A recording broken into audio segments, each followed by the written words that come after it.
Hello friends, and welcome to Movies I Watched This Week. Yes! So, a little bit of housekeeping. I uploaded a blog yesterday. It's titled A Letter to Soon-to-Be College Grads. It's not only for them, it's for anybody entering a new chapter in their life and you're a little worrisome. Go give that a read, or don't. Did I upload a video last week? I don't remember. If I did, you should watch it. If not, let's move on. We have 8 movies to get through, and every video I said I'm gonna make this shorter and I don't. I got a system down, okay? Review and rating. I'm not giving you the premise. Unless I really feel like it. Okay, without further ado.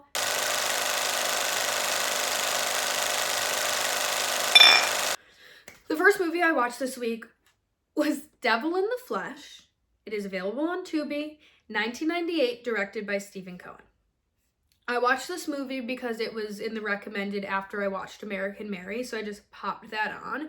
And it was your classic inappropriate affair between student and teacher, but it takes a turn.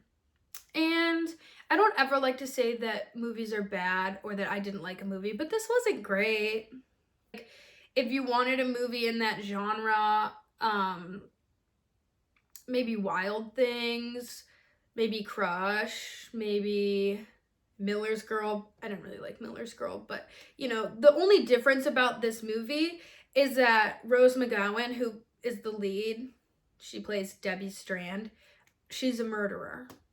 So it was really fun, but like, it just was flat for me. Okay, Devil in the Flesh, 1998, available on Tubi. I rated it 2 stars. Like, it does what it's supposed to, and my favorite line in the film is when Rose McGowan's character says, like, no means no, you idiot. What, you get a hard-on and suddenly you stop understanding the English language because she said no to sexual advances from a man that she previously said yes to. And when you say no, that means no. It doesn't mean like I said yes earlier, no. Oh, no means no. And then she killed him, and it was awesome, and I loved that. I watched Marie Antoinette finally. I can't believe I've never seen this before, because there are so many stills from this on my Pinterest or saved in my camera roll. I'm a huge Sofia Coppola fan. This is 2006. Obviously, people know this film for not being entirely historically accurate, especially with the costume and production design. However, I absolutely loved this. I rated her 4.5. And the reason I rated it a 4.5 was because I wasn't a fan of the ending. I understood it, and I liked the take of the ending and how we didn't see her execution, obviously.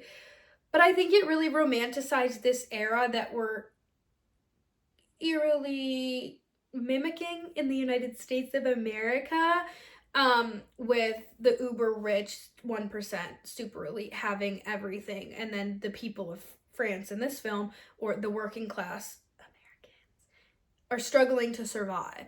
And so to just watch that at this time was very interesting. I'm also a huge Hamilton fan, so it was interesting and really cool to finally understand the historical context behind something. I thought the production design and the framing of these shots were so incredibly rich and layered, not only because of the detail in the costume, the hair, the wallpaper, the bedding. It was just, everything was so layered, and I think it just added that excess and like making it feel like, wow, this is really greedy and gluttonous to live in these means when the people in France can't even have a little bit of bread.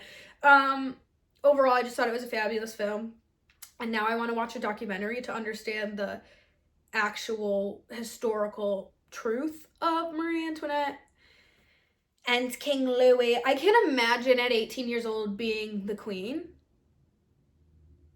I would not be a good queen. Because at 19, if I was queen, I would do the same thing she would. I'd be partying all night. I'd be like, oh my God, Jamie Dornan, hey. I had a dream about him after I watched this movie too. I literally wrote in my journal, I was like, I just finished Marie Antoinette, and I really, really, really hope that Jamie Dornan appears in my dream, who I saw once in public.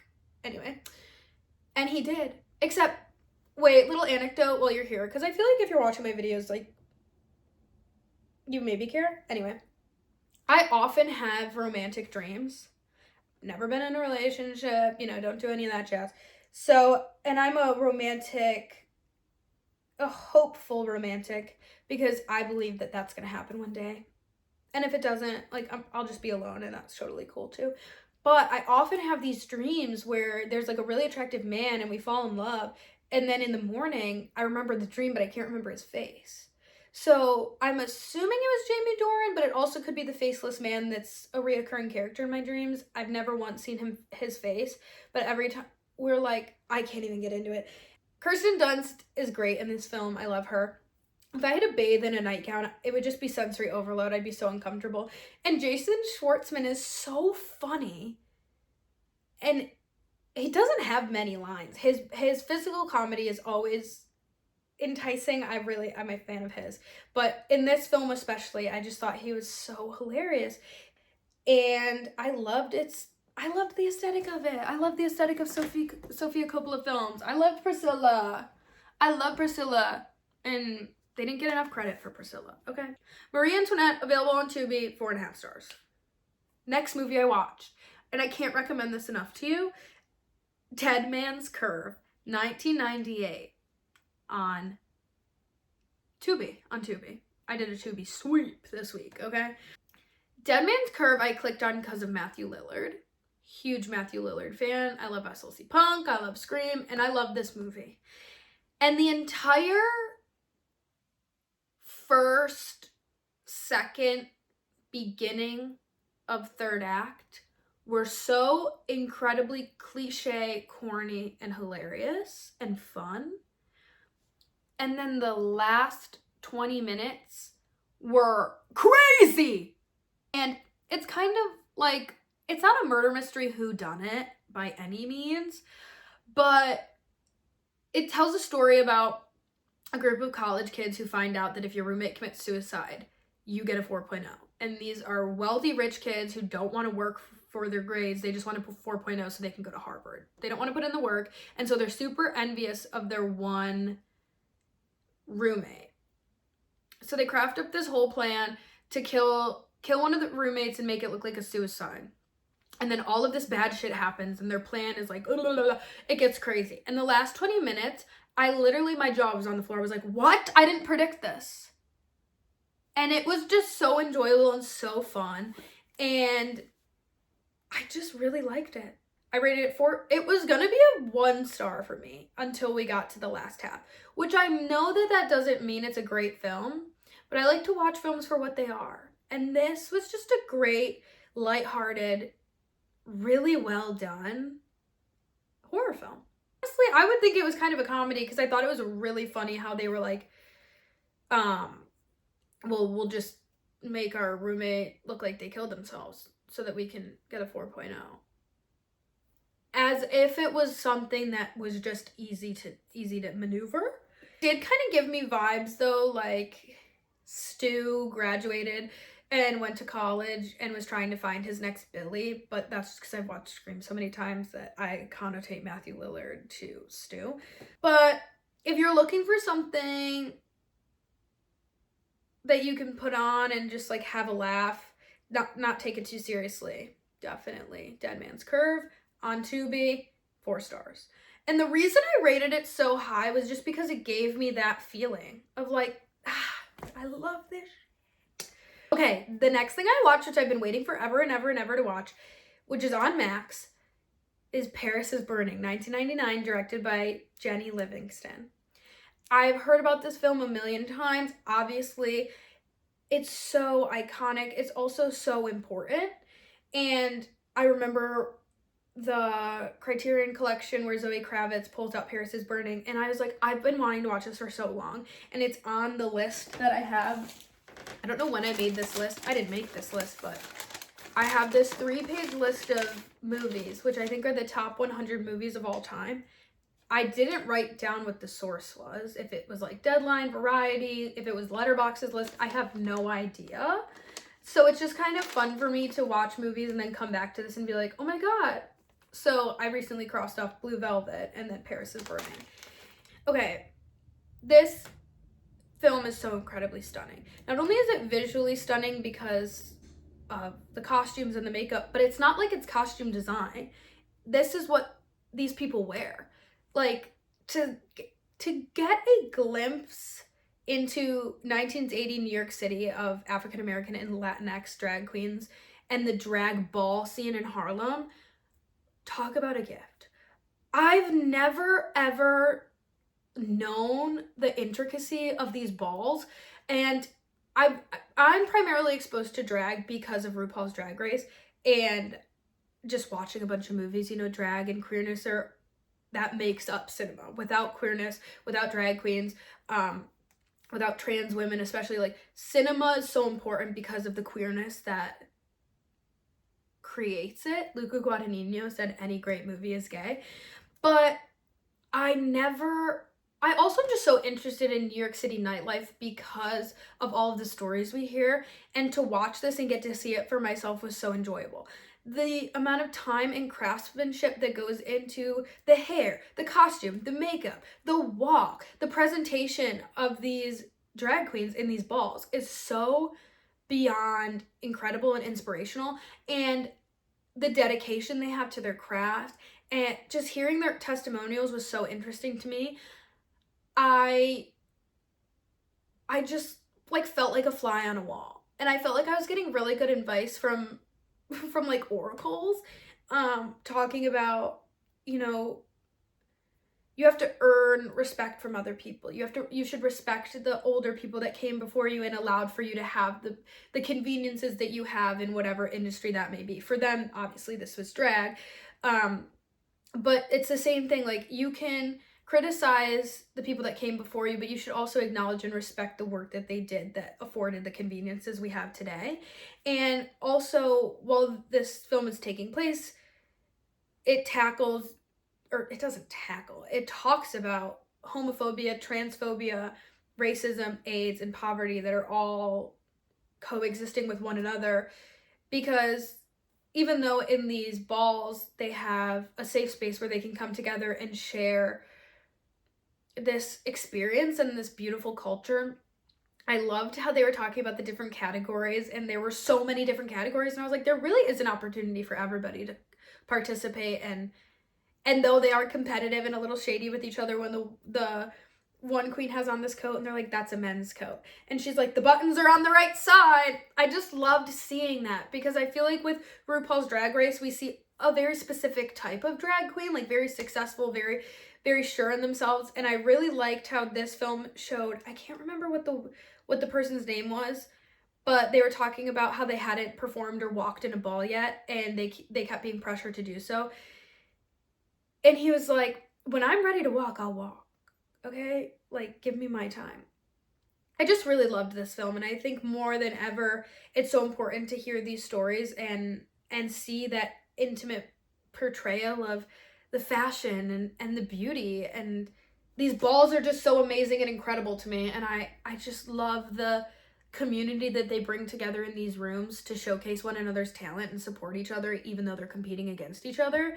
And it was just really interesting, especially at a time where trans people especially, but queer people's rights are being infringed on, and there's been such a rise in transphobia and homophobia from the government.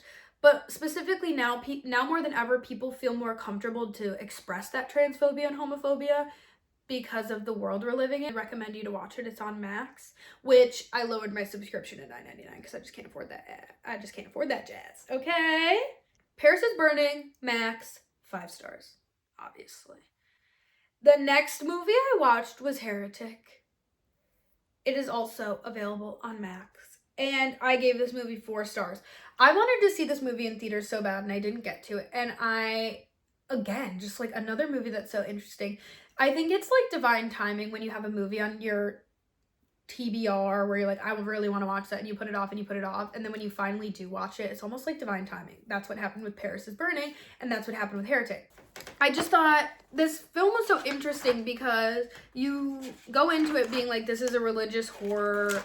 Hugh Grant is kind of a weirdo, and you're expecting it to be where he kidnaps them and is torturing them and they have to get out, which happens, but it's so much more psychological than that, because Hugh Grant's character is trying to prove that there's only one true religion, and the girls are kind of like, well, we believe this faith that we've been taught our whole lives to believe. And so it does a really good job of creating suspense and challenging your beliefs as an audience member, but also challenging the beliefs of everybody in the room. And you come to the conclusion that the one true religion is control, and the way that they go about it is just phenomenal. And I don't think Hugh Grant got enough credit for his dialogue work in the second act of the film. That was incredible. Like, such dense dialogue. The conversations they're having are like very educated, very backed by fact or research, and backed by faith. So it's very dense topics and conversation that they're having. And basically it poses the question of, you believe X, Y, and Z. Do you believe that because that's what you believe, or what you've been told to believe your whole life? Whether that's faith or your politics, or you believe that you should sleep with a fitted sheet or you shouldn't sleep with a fitted sheet. Like, your belief system is a direct reflection of the circumstances you've been brought up in, but also what you choose to listen to and abide by, and what you choose not to. So I just thought it was really interesting. I gave it 4 stars because I loved the mind games, and I loved like the mental aspect of reading people's body language and what people say to one another, and our perceptions of one another because what we've been told. And that goes so much deeper than religion. That goes to your perception of, that goes into stereotyping individuals because of things that you've been told about those kind of individuals. And it all just goes down to these like systems that have been in place for so long that we just believe them. And there's one line in the film where Sister Barnes and Sister Paxton, I kept switching up their names the whole time. I thought Sophie Thatcher was Sister Barnes or Sister Paxton the whole time until the end, and I was like, oh my god, I've been confusing their names. Sister Barnes says like, why do you do this to people? I'm not gonna say what, but Hugh Grant says, why do you let me? And I thought that was so interesting because it's not like we're letting people get away with certain things, but there are these systems put in place that makes it exponentially harder to tear them down. Yes, there is an aspect of convenience and, ignorance is bliss. And I just believe this because it's what I've been told. And what I find most interesting about the religious aspect of this film that they talk about is like, okay, these 2 girls are Mormon and they have their belief system, where Hugh Grant's character has a different belief system. 2 things can be right at the same time. We really don't know. But why is it that certain religions and certain people get away with imposing those beliefs forcefully on another group? But if a different religion tried to do that, it would be seen as like an awful act. So it just posed a lot of questions for me, and I thought the acting was superb. Chloe East plays Sister Barnes, and she was absolutely incredible. Both these girls and Hugh Grant like go toe-to-toe with each other in terms of performance, but also the dialogue and like the challenging of one another. And it was really great to see that character development and the girls gain confidence over time, because they are missionaries coming to your house to talk about religion. They don't really have the grounds to start challenging you and asking you questions in your own home, but I really liked how that unfolded and played out. Okay, the next movie I watched, which is another one that I've always wanted to see, was 3 Billboards Outside Ebbing, Missouri. It is available on Hulu, and 2017, directed by Martin McDonough. I don't think I pronounced that right at all. This film is absolutely incredible. That goes without saying. Every aspect of the mise-en-scène is phenomenal. The production design, the cinematography, like the contrast between the green and then the red billboards. I loved Frances McDormand's costume design. I loved that she was constantly in a boiler suit. I loved that she had a bandana on her head. I loved that it was very obvious that she doesn't need anybody and she will do everything by herself. And I think the outfit showed that. I read directly off the Letterboxd logline. After 7 months have passed without a culprit in her daughter's murder case, Mildred Hayes makes a bold move, painting 3 signs leading into her town with a controversial message directed at Bill Willoughby, the town's reserved police chief.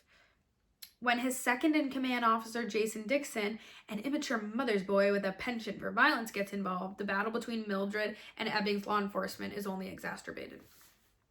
So, what this film does such a brilliant job of, other than the cinematography, which is so incredibly striking, especially the constant use of fire. Fire is just such a striking image anyway, but when something is burning and you have that shot, and it's not just a shot of the flames, it's a shot of the thing on fire and then the world around it and how the world continues to go on when that one thing is burning. I think that's a metaphor for the whole film. Frances McDermott's character, Mildred Hayes, lost her daughter, and while her daughter was dying, she was raped.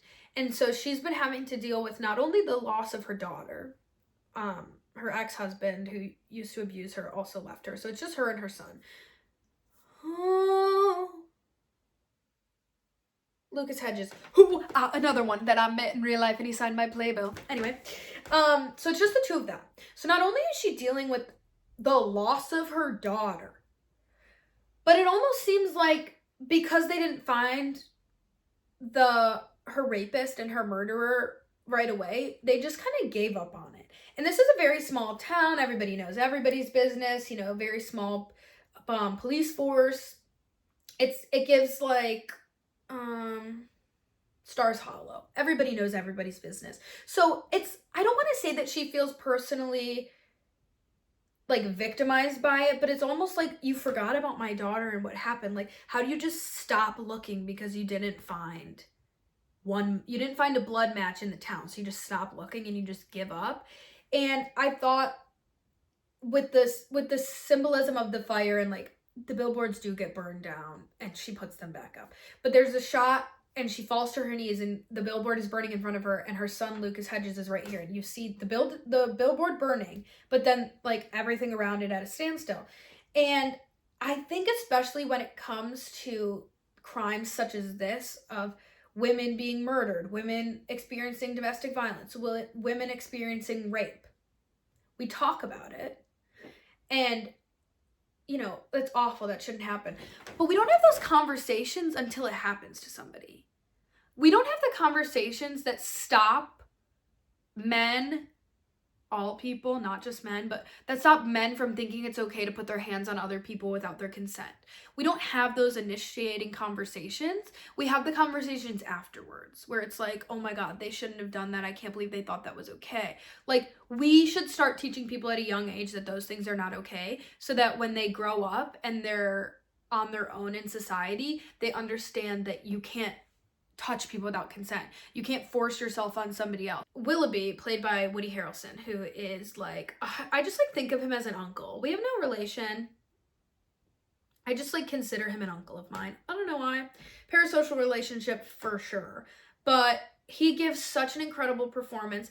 And not only is he trying to assist Mildred in the, I guess, mechanics of solving the case and like finding the culprit and finding the rapist and the murderer of her daughter, but also dealing with the reality that a lot of these cases go unsolved.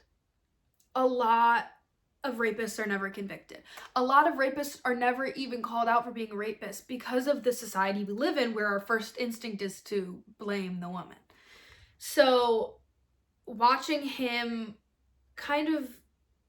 the duality of him, where he's trying to, you know, be the chief of a police department and have things run a certain way, but he also has the empathy and understanding for Mildred's character and what she's going through. And he doesn't see the billboards as a threat to him. He sees it more as a threat to the system, where everybody else takes it as a personal attack on Chief Willoughby, that he didn't solve this. But it's what got people talking, and it's what got them to finally, you know, reopen this case and look back into it. I really love this film. I thought it was amazing, and I thought this is like, it's just so layered, and it left me with so many questions that I'm still like not done thinking about it. I just really loved it. And I rated it 4.5 stars. I don't know why, but that's what I did. So 3 billboards outside Ebbing, Missouri. Hulu, 4.5 stars. 4.5 stars. 2005 Havoc. Okay? And I watched this because Anne Hathaway and Channing Tatum. Channing Tatum has like one line in the movie. Anne Hathaway, I'm so sorry. Princess of Genovia, I was not ready for what I saw.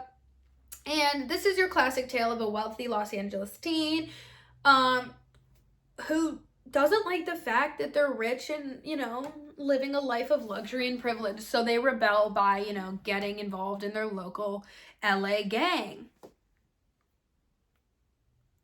Because, you know, rebelling through drugs and alcohol isn't enough. You have to join a gang. I find these films always so interesting because they're trying to touch on how lonely it is for teenagers when they don't have parental guidance or they don't have structure, because it gets to a point where you realize, like, okay, I can do whatever I want to try and get my parents' attention, but it's not working in the long run. So Anne Hathaway and her friends start hanging out with these guys who are drug dealers and in a gang.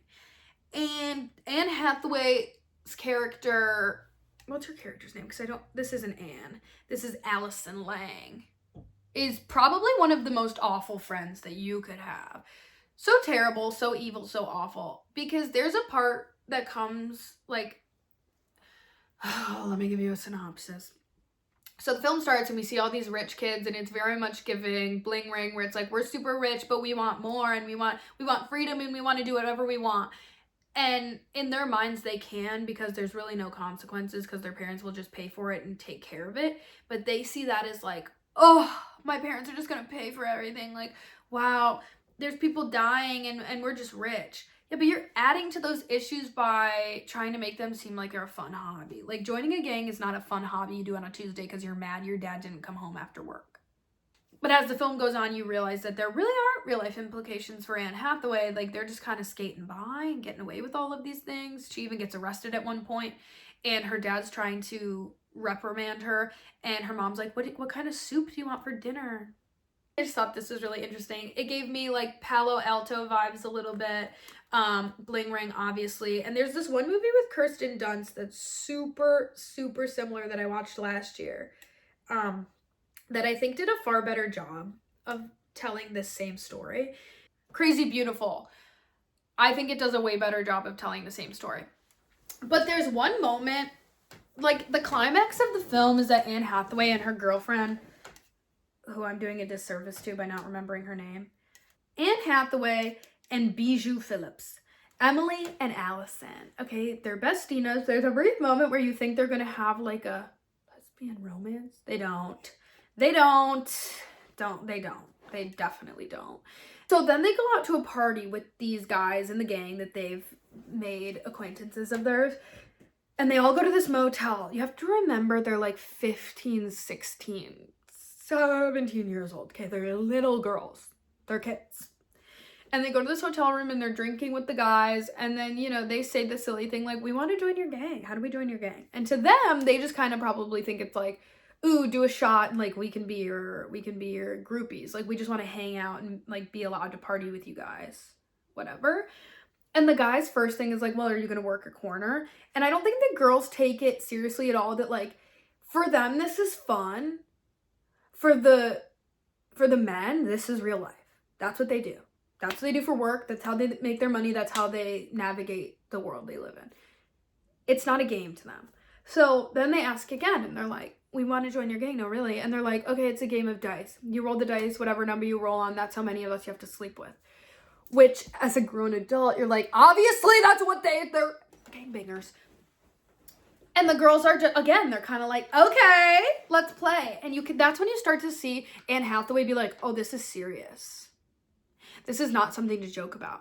And Emily, I mean, I understand the perspective. I was a 17-year-old girl who partied and disobeyed my parents. I wanted to live recklessly, and I wanted to go to the club, and I wanted to have fun because nobody understood me. And now I'm 22, and those things terrify me.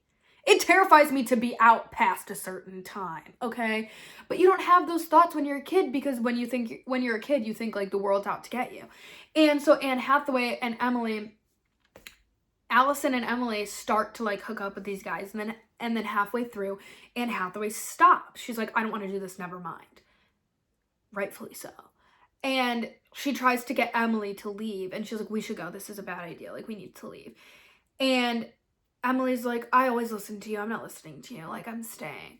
And so Anne Hathaway, thank God, only goes and sits outside the door. I thought she was gonna leave the girl there, and I almost had a heart attack, even though it's a movie. And she goes and sits in the other room and is like waiting for her, all pissed off, and then comes back in the room because Emily's screaming and crying because she's being gang raped by 3 men, and she's a teenager. And so then literally the next day, she has pressed charges, she's filed charges against them, whatever. And Anne Hathaway's character, the way that I interpreted this was Anne Hathaway was more worried for the gang members getting in trouble because it meant like she couldn't hang out with them than she was worried for her friend who was raped. And Anne Hathaway goes out of her way to tell Emily's parents that they played a dice game first, which led to her being gangbanged by 3 men. And it's like, it doesn't matter if you rolled a dice and it landed on 1, 2, 3, 4, 5, or 6. You're a minor. These are grown men. Doesn't matter if you rolled the dice or the dice fell off the table and rolled itself. You're a child. That's not okay.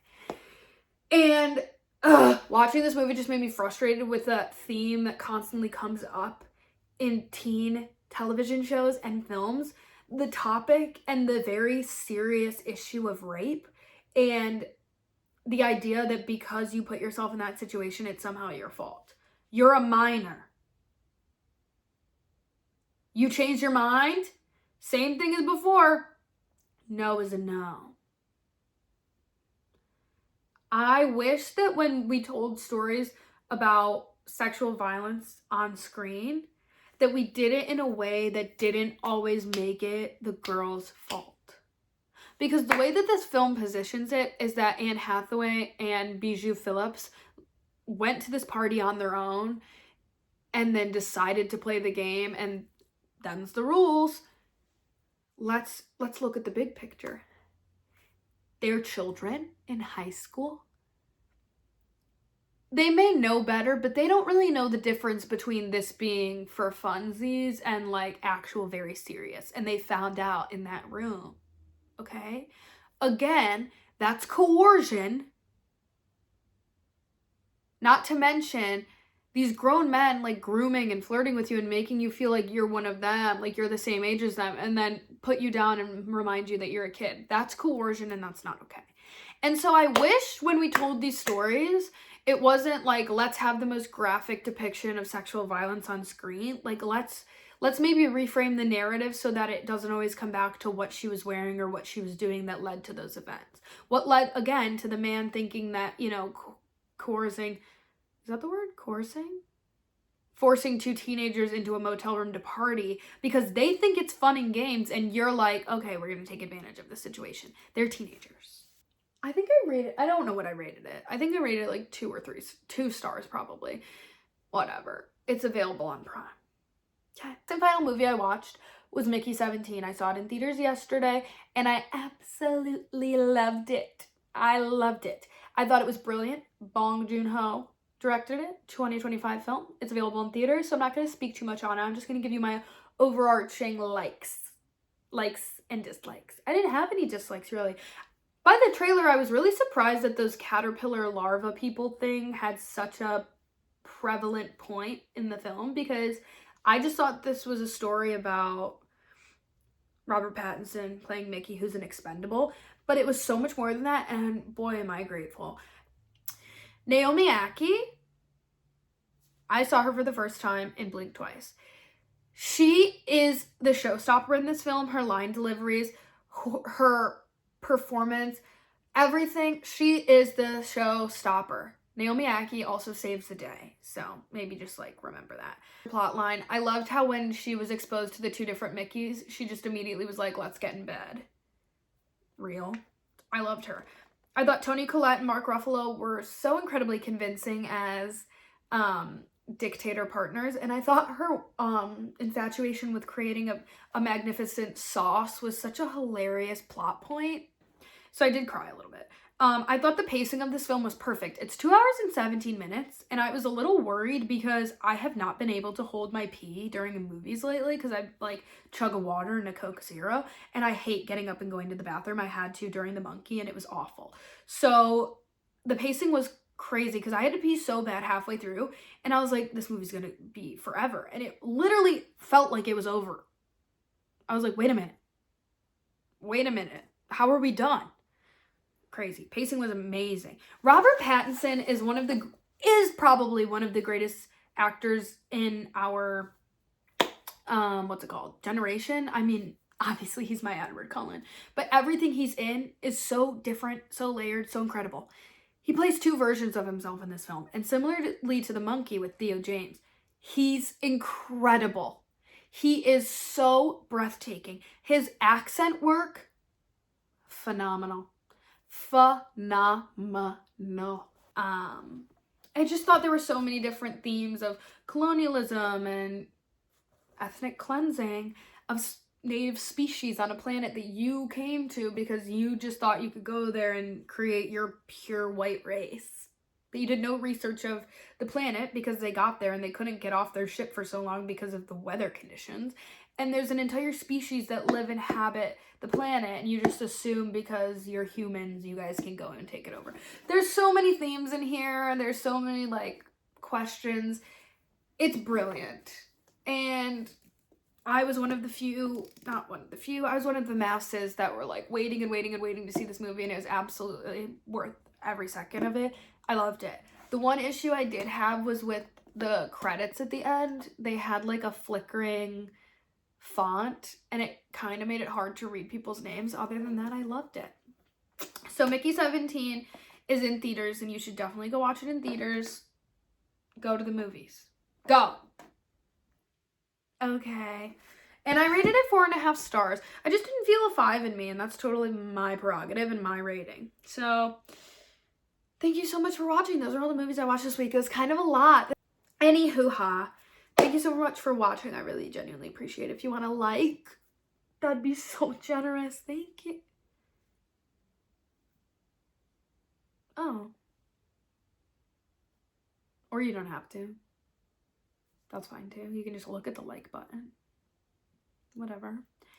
You can also subscribe to my blog, or don't. You can read it on my website, or don't. You can follow me on social media, or don't. I mean, it's really up to you.